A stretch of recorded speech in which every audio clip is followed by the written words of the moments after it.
मौतों का कितना सच। छत्तीसगढ़ में कोरोना ने जमकर कहर बरपाया है। आम जनता के साथ साथ शासकीय कर्मचारियों की बड़ी संख्या में मौत हुई। अब तक हुई मौत के आंकड़ों को देखें तो प्रदेश में कुल 13,217 लोगों की जानें गई हैं। इनमें शिक्षक, पुलिस वाले, स्वास्थ्य विभाग के कर्मचारी सहित विभिन्न विभागों के अधिकारी व कर्मचारी शामिल हैं।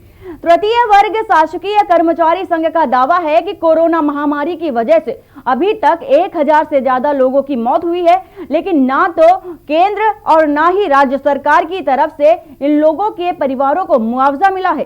कोरोना रोकथाम की व्यवस्था, बहाली, टीकाकरण, कोविड मरीजों की पहचान आदि के काम में इन लोगों को लगाया गया। कर्मचारी संघ का कहना है कि कई विभाग ऐसे हैं जिनके कर्मचारियों को कोरोना वॉरियर्स माना ही नहीं गया, उनकी भी मौत हुई है। इधर छत्तीसगढ़ तृतीय वर्ग शासकीय कर्मचारी संघ के प्रदेश अध्यक्ष का कहना है कि कोरोना काल में 1,000 से अधिक शासकीय कर्मचारियों की जानें गई। पीड़ित परिवारों की संख्या 5,000 से अधिक होगी, मगर ये सभी राज्य और केंद्र सरकार के फेर में फंसे हुए हैं।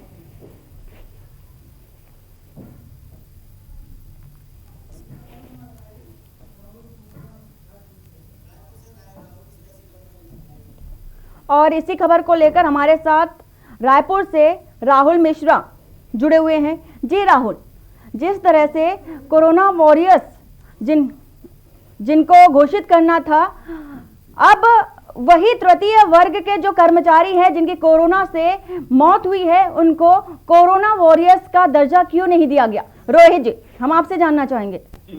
जी, लगातार ये देखने को मिल रहा है कि कर्मचारी संघ लगातार दावा कर रहा है कोरोना काल में बड़ी संख्या में कर्मचारियों संघ के लोगों की मौत हुई है। देखिए, क्योंकि फ्रंटलाइन वर्कर्स के रूप में कहीं ना कहीं कर्मचारी संघ भी काम कर रहे थे, जैसे कोरोना के लिए जागरूकता करना, टीकाकरण के लिए जागरूकता, रैंडम टेस्टिंग में हेल्प करना, ऐसे बहुत से काम है जो कि तृतीय वर्ग कर्मचारी संघ के द्वारा किए गए हैं। वहीं अब मैं इनकी लगातार वो दावा कर रहे हैं कि इस दौरान कई शिक्षकों की और फ्रंटलाइन वर्कर्स की मौत भी हुई है, जिसमें 411 करीबन उन्होंने बताया है कि 411 शिक्षकों की मौत हुई है। वहीं अगर मैं सभी तरह के वर्गों को मिला दूं तो 1,000 से ज्यादा लोगों की मौत हुई है। तो कहीं ना कहीं 1,000 लोगों की मौत का लगातार दावा कर, लेकिन अभी तक इसको लेकर कोई भी सरकारी आंकड़े नहीं आए हैं। जब तक इसको लेकर सरकारी आंकड़े स्पष्ट नहीं किए जाते, तब तक इस पर बात करना इतना ज्यादा वो नहीं है, क्योंकि कर्मचारी संघ दावा कर रहा है, उनकी भी बात को हम दरकिनार नहीं कर सकते, क्योंकि वो भी फ्रंटलाइन वर्कर्स में काम किए हैं और बहुत बड़ा योगदान उनका कोरोना काल के दौरान रहा है। वहीं उनके साथ उनके परिवार भी जुड़े होते हैं। लगभग आप एक उम्मीद लगाइए कि एक व्यक्ति के साथ कम से कम 3 लोग का एक छोटा परिवार तो साथ में होता ही है। तो अगर ऐसे में अगर उनकी मौत होती है तो उनके साथ साथ कहीं ना कहीं परिवार को भी कुछ तकलीफों का सामना करना पड़ता है। इसलिए लगातार मांग कर रहे हैं कि ऐसे जो फ्रंटलाइन वर्कर्स के रूप में अभी जो काम कर रहे हैं, उनको ना बीमा दिया जाए 50 लाख का, साथ ही साथ जिनकी मौत हुई है उनको भी कुछ लेकर मुआवजा दिया जाए, जिससे उनकी थोड़ी आर्थिक स्थिति बेहतर हो सके और परिवार को भी ज्यादा तकलीफों का सामना न करना पड़े, क्योंकि कोरोना काल अभी खत्म नहीं हुआ, लगातार चल ही रहा है। जैसे देखने मिल रहे केसेस कम हो रही है, तीसरे लहर की आशंकाएं जताई जा रही है। ऐसे में उनके परिवार का मुखिया ही अगर कोरोना से संक्रमित होकर मौत हो जाती है तो कहीं ना कहीं परिवार को भी एक दिक्कतों का सामना करना पड़ सकता है। इसलिए कर्मचारी संघ लगातार मांग कर रहा है कि जी बिल्कुल ये बड़ा सवाल है, क्योंकि जो परिवार के पीड़ित परिवार के लोग हैं, उनका भी यही कहना है कि उनको जो कोरोना वॉरियर्स थे, जिन्होंने कोरोना में उनकी ड्यूटी लगाई गई अस्पतालों में, उनको भी वॉरियर्स घोषित किया जाना चाहिए, क्योंकि एकमात्र वही साधन थे, जरिया थे अपने परिवार का, घर का भरण पोषण करने के लिए। अगर उनका भरण पोषण करने वाला व्यक्ति ही नहीं रहेगा तो उनके जो पीड़ित परिवार हैं उनको कौन देखेगा? जी बिल्कुल, ये बात है ही है कि क्योंकि लगातार आप देखने को मिला कोरोना काल के दौरान शिक्षक संघ की बात करूं, मैं पुलिसकर्मी की बात करूं, ऐसे बहुत से कर्मचारी वर्ग है जिनका काम बहुत ज्यादा बढ़ गया। जैसा कि मैं बात करूं कि सरकार ने कॉल सेंटर चालू किए थे, कॉल सेंटरों पे शिक्षकों की ड्यूटी लगाई गई थी। उसके साथ रैंडम टेस्टिंग के लिए स्वास्थ्य विभाग के कुछ कर्मचारी रहते थे, कुछ शिक्षक संघ के कर्मचारी रहते थे। ऐसे बहुत से वर्कर्स रहते थे जो कि घरों तक जाके लोगों से डायरेक्ट कॉन्टेक्ट में आके उनकी समस्याएं सुनते थे। अगर कोई पॉजिटिव निकलता है तो उसके लिए व्यवस्था करवाते थे। ऐसे में अगर उनकी मौत होती है तो कहीं ना कहीं परिवार को भी प्रभाव तो पड़ेगा ही, क्योंकि उनके परिवार से वो जुड़े हुए हैं और उनके घर के वही मुखिया।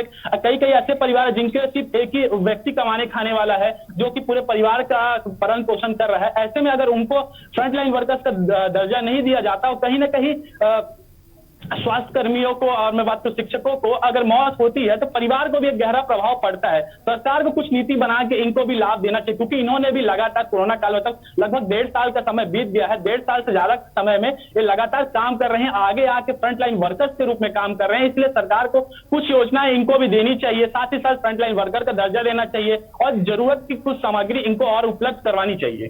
जी रोहित, हम आपसे ये भी जानना चाहेंगे कि जिस तरह से जो फ्रंटलाइन वर्कर्स होते हैं उनकी जो लिस्ट बनती है वो अस्पताल प्रबंधक के द्वारा तैयार की जाती है कि कौन से लोग हैं, कौन से वो कर्मचारी जो फ्रंटलाइन वर्कर्स के अंतर्गत आएंगे जिनकी कोविड में ड्यूटी लगेगी। तो अस्पताल प्रबंधक की तरफ से क्या इसमें कोई जानकारी मिली है कि कौन कौन से लोग जो हैं जो जिनको कोविड में ड्यूटी लगाई गई थी और उनकी वो लिस्ट में उनका नाम है? जी देखिए, अभी तक इसके लेकर स्पष्ट कुछ कहा नहीं गया। जिला प्रशासन की तरफ से भी कोई आंकड़े ऐसे जारी नहीं किए गए हैं, लेकिन ऐसे कई बार कर्मचारी संघ है जैसे लोग हैं रूप में काम किया, जैसे जिला प्रशासन की ओर से एक लिस्ट जारी की जाती है, स्वास्थ्य कर्मचारियों की ओर से एक लिस्ट जारी की जाती है और एक निगम की तरफ से भी कर्मचारी रहते हैं जिनकी ड्यूटी इस कोरोना काल में लगाई जाती है। लेकिन इसको लेकर भी स्पष्ट कोई भी लिस्ट जारी नहीं की गई जिसमें जिक्र किया गया हो कि किन शिक्षकों की या फिर कर्मचारी की ड्यूटी कहाँ पर लगाई गई थी। जी बिल्कुल। एक अस्पताल ही नहीं बल्कि कई ऐसे सेक्टर्स हैं, कई ऐसे विभाग हैं जिनको फ्रंटलाइन वर्कर्स में घोषित नहीं किया गया, लेकिन उनकी ड्यूटी कोरोना वॉरियर्स में होनी चाहिए थी क्योंकि उनकी ड्यूटी कोरोना काल में ही लगाई गई थी। जैसे अगर बिजली विभाग की बात करें तो इंजीनियर सेक्टर के जो लोग हैं उनका भी यही कहना है कि उनके सेक्टर से, उनके विभाग से कई लोगों की मौतें हुई हैं जिनकी ड्यूटी कोरोना काल में लगाई गई थी, उनको भी कोरोना वॉरियर्स घोषित नहीं किया गया। तो वहां पर क्या पहल की गई है? जब लोग ऐसे कर्मचारी लोग जब सामने आते हैं, जैसे कि घर में लोग लॉकडाउन के समय पे सभी वर्ग के लोग घर पे थे, उस समय पे ये व्यक्ति, जैसे कि मैं आपको इलेक्ट्रिसिटी बोर्ड के इंजीनियर्स की बात करूं, वो जहां कहीं लाइट खराब हो गई तुरंत वहां पहुंचते थे। शिक्षकों की बात करूं तो घरों में पहुंच के डाटा कलेक्ट करना, कौन से घर में कितने संक्रमित है, ये सब की जिम्मेदारी भी उन पर रहती थी। तो ऐसे में उनका दायित्व कहीं ना कहीं तो बहुत ज्यादा स्तर पर था ही, लेकिन उनको अभी फ्रंटलाइन वर्कर्स का दर्जा नहीं दिया गया है। इससे कहीं ना कहीं प्रभाव तो पड़ ही रहा है। जी बिल्कुल रोहित, जानकारी देने के लिए आपका शुक्रिया। तो आपको बता रहे थे कि किस तरह से फ्रंट लाइन वर्कर्स को उनको कोरोना वॉरियर्स में घोषित नहीं किया गया है, जिसकी वजह से पीड़ित परिवार परेशान है क्योंकि उनके घर में कोई भी भरण पोषण करने वाला नहीं रहा है, क्योंकि जिनका सहारा था वही नहीं रहे हैं। और ये पीड़ित परिवार राज्य सरकार और केंद्र सरकार से मांग कर रहे हैं कि उनको भी वो मुआवजा मिलना चाहिए।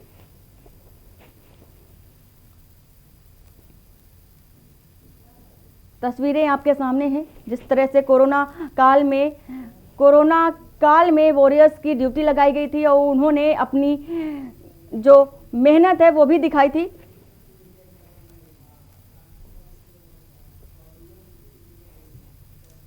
और बालोद से बड़ी खबर आ रही है जहां पर महाविद्यालय की व्यवस्था पर बिफरे छात्र। उत्तर पुस्तिका जमा करने पहुंचे थे छात्र, 3 घंटे महाविद्यालय परिसर में हड़ताल पर बैठे। वहीं सोशल डिस्टेंसिंग की धज्जियां उड़ाई गई। अस्पताल की बात कर रहे थे और अब कॉलेज की बात आ गई है। न पेयजल की व्यवस्था है और ना ही बैठने की कोई व्यवस्था है। बालोद जिले के लीड कॉलेज का ये हाल है जो कि बुरी तरह से बेहाल है। वहीं उत्तर पुस्तिका जमा होने के बाद हड़ताल खत्म हुई है। घनश्याम सिंह गुप्त महाविद्यालय का ये मामला है।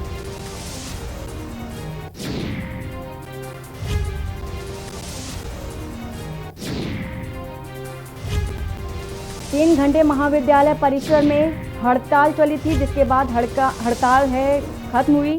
सोशल डिस्टेंसिंग की धज्जियां उड़ते दिखी। न पेयजल की व्यवस्था है और ना ही बैठने की व्यवस्था है। बालोद से खबर बता रहे हैं आपको। तस्वीरों में आप साफ तौर पर देख सकते हैं कि किस तरह से छात्र गुट बनाए एक साथ बैठे नजर आ रहे हैं। सोशल डिस्टेंसिंग की धज्जियां उड़ते नजर आ रही है। आपके टीवी स्क्रीन के माध्यम से आप देख रहे हैं। ठीक तो पहले इनका होगा सर जमा। हाँ, इनका अलग से काउंटर बनाया। पाटन विधानसभा क्षेत्र के अंतर्गत ग्राम पंचायत भनसूली में अवैध रूप से प्रतिबंधित इमारती अजूनी कहुआ एवं अन्य प्रजाति के वृक्षों की कटाई अवैध कारोबार तेजी से चल रहा है। जब के न्यूज इंडिया की टीम ने जांच कर नायब तहसीलदार को अवगत कराया तो नायब तहसीलदार द्वारा मौके पर पहुंचकर त्वरित कार्रवाई कर कटे हुए पेड़ को पंचनामा कर वन विभाग के सुपुर्द कर दिया। ज्ञात हो कि मुख्यमंत्री भूपेश बघेल पर्यावरण दिवस पर प्रदेशवासियों से पेड़ पौधे ज्यादा से ज्यादा लगाने की अपील कर रहे हैं। वहीं उन्हीं के विधानसभा क्षेत्र पाटन के लगभग हर ग्राम पंचायत के क्षेत्र में प्रतिबंधित इमारती वृक्षों की कटाई का अवैध कारोबार जोरों शोरों से चल रहा है।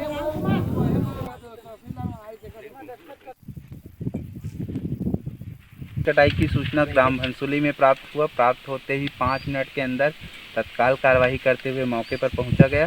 हल्का पटवारी के द्वारा पंचनामा तैयार करके वन विभाग को सूचित कर दिया गया है और वन विभाग आके इसको जब्तीनामा बनाकर सुपुर्द कर दिया जाएगा। कांकेर जिला मुख्यालय की नगर पालिका हर बार अपने उदासीनता को लेकर सुर्खियों में रहता है। वहीं सिर्फ 1 घंटे की बारिश ने नगर पालिका के सफाई अभियान की पोल खोल के रख दी है। शहर की नालियों के निरंतर सफाई में नाकाम या पालिका का हर्जाना अब शहर के मुख्य मार्ग के किनारे व्यवसाय करने वाले व्यापारी को भुगतना पड़ रहा है। बता दें कि आज जिला मुख्यालय में 1 घंटे की बारिश से ही शहर की प्रमुख नालियों की सफाई नगर पालिका द्वारा नहीं कराए जाने से जाम नालियों के कारण बरसात का पानी शहर के व्यापारियों के दुकान के अंदर घुस गया। कांकेर शहर में अधिकतर नालियों का हाल ऐसा ही है, जहां पालिका सभी नालियों की सफाई करने में नाकामयाब रही है, जिसकी तस्वीरें आपके सामने हैं।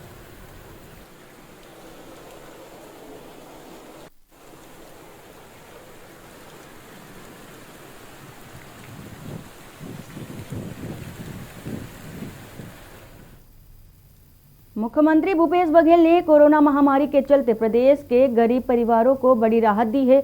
उन्होंने घोषणा की है कि प्रदेश में जुलाई से नवंबर तक गरीबों को मुफ्त में चावल दी जाएगी। इसके साथ ही मुख्यमंत्री ने राज्य खाद्य सुरक्षा अधिनियम के तहत जारी सभी राशन कार्डों को पीएम गरीब कल्याण योजना के समकक्ष अतिरिक्त चावल भी देने की घोषणा की है।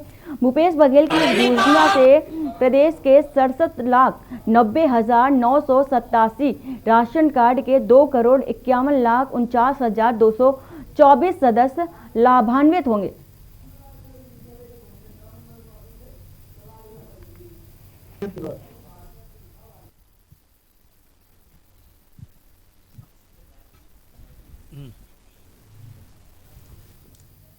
खबर कोरिया से है, जहां कल 1 घंटे की तूफान में जिले के लोगों हिल गए। वहीं जगह जगह में पेड़ घरों पर दुकानों पर गिर गए, जिससे काफी लोगों को नुकसान हुआ।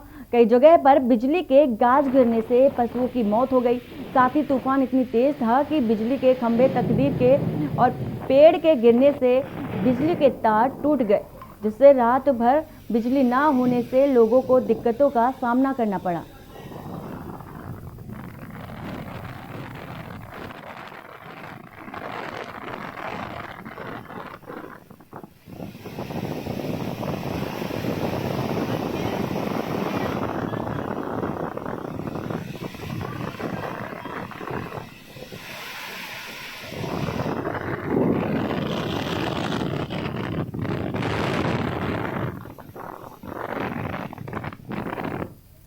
स्वास्थ्य मंत्री के स्थानीय क्षेत्र में अवैध क्लिनिक का संचालन सुचारू रूप से बढ़ता हुआ नजर आ रहा है। अवैध क्लिनिक कहीं और नहीं बल्कि स्वास्थ्य मंत्री टीएस सिंहदेव के स्थानीय जिला सरगुजा से है। यहां क्षेत्र के लोग गंभीर बीमारियों का इलाज भी झोला छाप डॉक्टर से ही करवाते हैं। स्थानीय मरीज ने बताया कि यहां मलेरिया जैसी बीमारी के लिए 1,400 रुपए ली जाती है। इसके साथ ही मरीजों को केवल 3 दिनों में ठीक कर दिया जाता है। बीएमओ ने अपने बयान में कहा है कि कोरोना महामारी तो पूरी तरह से झोला छाप डॉक्टरों को इलाज करने के लिए मना कर दिया गया था। अगर फिर भी डॉक्टर ऐसा कर रहे हैं तो उनके ऊपर जल्द से जल्द कार्रवाई की जाएगी।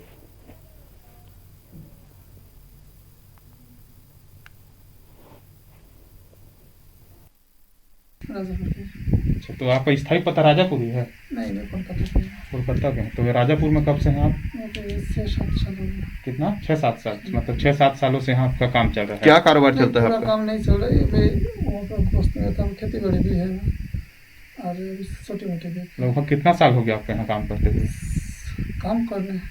ये जो आप इलाज का काम कर रहे हैं, अपना घर में क्लिनिक खोल के रखे हैं, पेशेंट देख रहे हैं, ये कितना साल हो गया? 2 साल। 2-3 साल। या लोगों द्वारा शिकायत मिलता है ना, तो समय समय पे उन पे कार्रवाई की जाती है एसडीएम के सहयोग से या उसके प्रशासन से। अभी भी कुछ जगह ऐसा पता चला था कोरोना काल में, तो हमारे वो नीचे के डॉक्टर और कार्यकर्ताओं द्वारा प्रशासन को सूचना दिया गया था। तो जब भी हमारी टीम जाती है वहाँ कोई नहीं दिखता, सब भाग जाते हैं।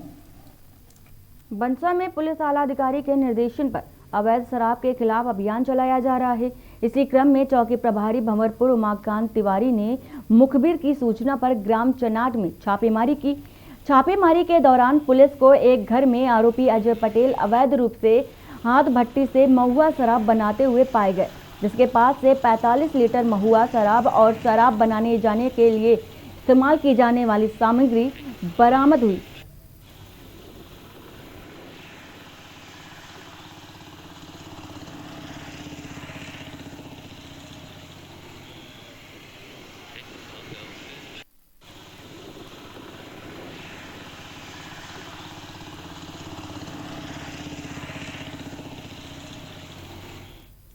और यहाँ वक्त हो चला एक छोटे से ब्रेक का, जल्द हाजिर होते हैं।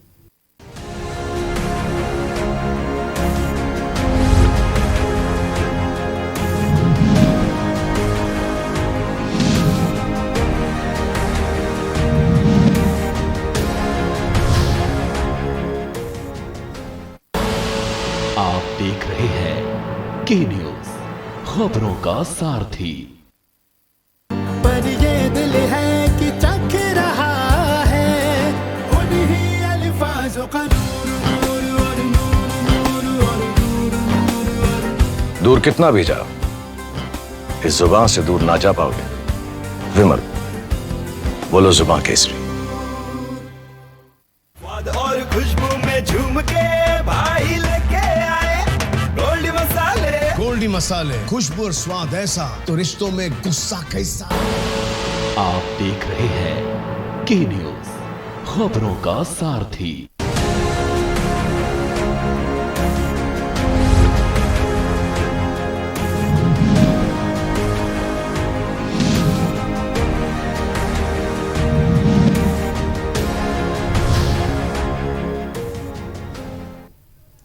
ब्रेक के बाद आपका स्वागत है। मुंगेली में एटीआर के सांभर दशान में एक बाघ घायल अवस्था में पड़ा मिला, जिसकी जानकारी जनप्रतिनिधियों द्वारा ग्रामीणों ने सूचना दी और प्राप्त जानकारी के अनुसार वाइल्ड लाइफ व कान्हा नेशनल टीम मौके पर पहुंची।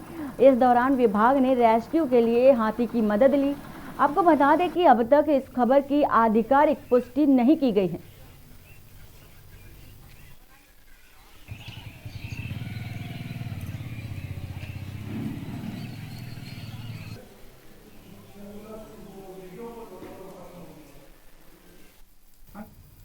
खबर रायपुर से है, जहां में हो रही 12वीं की परीक्षा विषय और परीक्षा की प्रक्रिया पर भाजयुमो ने सवाल उठाया है। भाजयुमो कार्यकर्ता इस मामले को लेकर राजभवन पहुंचे, जहां भाजपा युवा मोर्चा के प्रदेश अध्यक्ष अमित साहू के नेतृत्व में सभी जिलों के कलेक्टर के नाम राज्यपाल को ज्ञापन सौंपा और 12वीं बोर्ड की उत्तर पुस्तिका ऑनलाइन मोड जमा करवाने की मांग की। गौरतलब है कि माध्यमिक शिक्षा मंडल छत्तीसगढ़ द्वारा 1 जून से प्रदेश में 12वीं कक्षा की परीक्षाएं लेना शुरू कर दिया गया। राज्य शासन के निर्णयानुसार कोविड संक्रमण को देखते हुए इस वर्ष विद्यार्थियों को घर बैठे ही उत्तर पुस्तिका लिखनी है। स्कूलों में छात्र छात्राओं के उत्तर पुस्तिका जमा करने के लिए भीड़ मच रही है। 1-2 पालकों ने हमसे शिकायत की, तो हमने पेपर के माध्यम से भी, मीडिया के माध्यम से हमें जानकारी मिली कि ऐसी स्थिति हो रही है।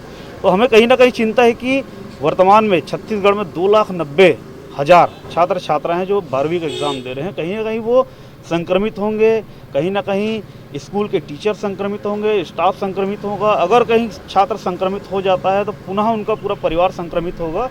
इस आशंका को देखते हुए, जैसे कि 10वीं में सभी छात्र छात्राओं को राज्य शासन ने पास किया है, वैसा ही हमारी मांग ये है कि 12वीं के भी छात्र छात्राओं को उसी प्रकार से पदोन्नत किया जाए। उनके पूर्व के मार्क को देखते हुए छत्तीसगढ़ में लॉकडाउन की वजह से लंबे समय से स्कूल कॉलेज बंद है। अब कोरोना के केस कम हो रहे हैं, ऐसे में सरकार फिर से स्कूल कॉलेज खोलने पर विचार कर रही है। छत्तीसगढ़ के शिक्षा मंत्री टीमसाय टेकाम ने इसके संकेत दिए हैं कि छत्तीसगढ़ में फिर से स्कूल कॉलेज खुल सकते हैं। शिक्षा मंत्री के बयान आने के बाद से ही छात्रों और उनके पालकों के मन में स्कूल भेजने से बच्चों को संक्रमित होने का डर सता रहा है और दुविधा भरी स्थिति खड़ी हो रही है। और जैसे अभी देखिए संक्रमण काफ़ी कुछ कम हो रहा है और परिस्थितियां ठीक रही तो निश्चित रूप से हम लोग जून के 16 जून के बाद स्कूल खोलने पर विचार कर सकते हैं। कोरबा में कोतवाली पुलिस ने चंद घंटों में ही बलात्कार के आरोपी को गिरफ्तार कर लिया है। बताया जा रहा है कि आरोपी लगातार 2 वर्षों से युवती के साथ बलात्कार की घटना को अंजाम दे रहा था। जानकारी के मुताबिक पीड़िता ने थाने आकर रिपोर्ट दर्ज कराई। मामले की गंभीरता को देखते हुए तत्काल पुलिस टीम गठित कर आरोपी को गिरफ्तार कर लिया गया है।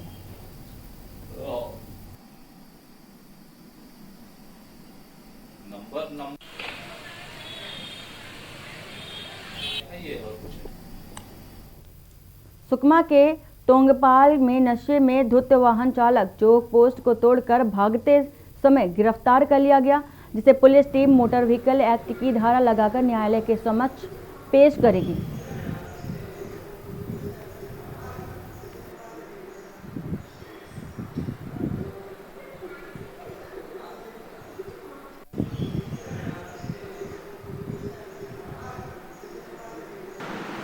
तेलंगाना का truck driver covid check post में रोका गया जिसको, और चेक पोस्ट में नहीं रोकते हुए बैरियर को तोड़ते हुए आगे बढ़ा, जिसको हम लोग फॉरेस्ट बैरियर में रोकने की कोशिश की तो फॉरेस्ट बैरियर को भी तोड़कर थाने के पास उसको रोका गया। रोककर चेक करे तो वो शराब के नशे में था, अत्यधिक शराब पिया हुआ था और उसके वाहन में भी शराब बोतल पड़ा हुआ था। खबर सुकमा से है, जहां बीते दिनों केरलापाल थाना क्षेत्र में पुलिस टीम पर फायरिंग और विस्फोट हुआ था। हमला फायरिंग और आईईडी ब्लास्ट से निशाना बनाया गया। उस घटना में 2 जवान भी घायल हो गए थे। इन मामलों को देखते हुए प्रशासन ने पूरे इलाके में सख्ती कार्रवाई कर हमले के आरोपी को मदिरा पान के पास से गिरफ्तार कर लिया। इसके साथ ही नक्सली आरोपी को गिरफ्तार कर 8 जून को न्यायालय सुकमा के समक्ष जेल में पेश कर दिया।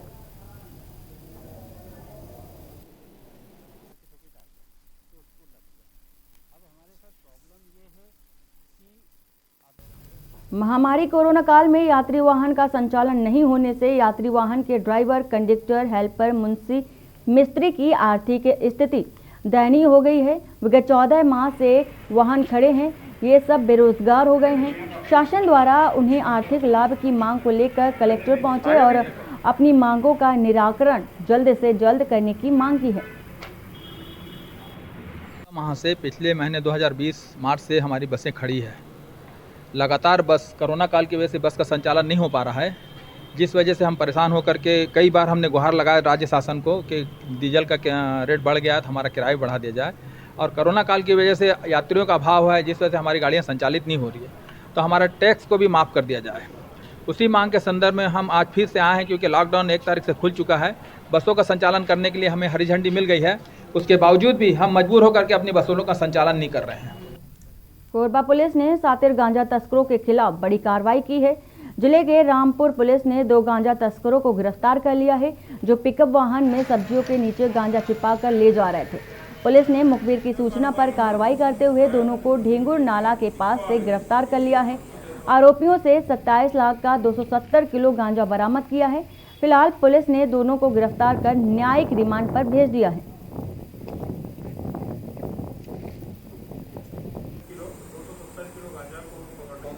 वाहन में सब्जी के नाम पर भारी मात्रा में गांजा का अवैध रूप से परिवहन किया जा रहे हैं, जिसकी सूचना पर सीएसपी कोरबा योगेश साहू और कोतवाली प्रभारी लखन पटेल और मयंक मिश्रा के द्वारा विशेष टीम बना करके अलग अलग क्षेत्रों में लगातार पेट्रोलिंग करके इनका पूछा किया गया, जिसमें ढेंगुर नाला के पास जो आरोपी हैं वो सभी तरफ से चारों तरफ से फंसते हुए नजर आए, तो गाड़ी को छोड़ करके भग गए थे। जिसको लगातार सघन जहां भागे उस एरिया में मुखबिर से पता चलने पर सघन तलाशी करके उनको दोनों दो आरोपी जो हैं प्रकरण में आशीष जाटव और योगेश चंद्रा दोनों के जयपुर एरिया के रहने वाले हैं जंजीत में, दोनों को पकड़ने में महत्वपूर्ण सफलता मिली है।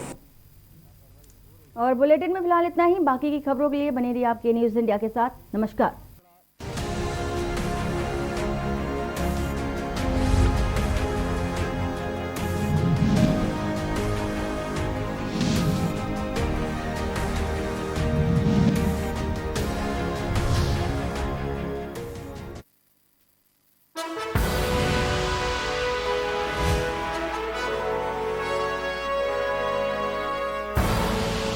आप देख रहे हैं के न्यूज, खबरों का सारथी। जुबान के लिए उड़ चला गैरों की जमीन पर, खुशबू अपने पन की ढूंढता और दूर कितना भी जाओ, इस जुबान से दूर ना जा पाओगे। विमल, बोलो जुबान केसरी। कोरोना काल में हर जरूरत या समस्या के समाधान के लिए सभी दिल्ली वासी बस याद रखें एक नंबर 1031।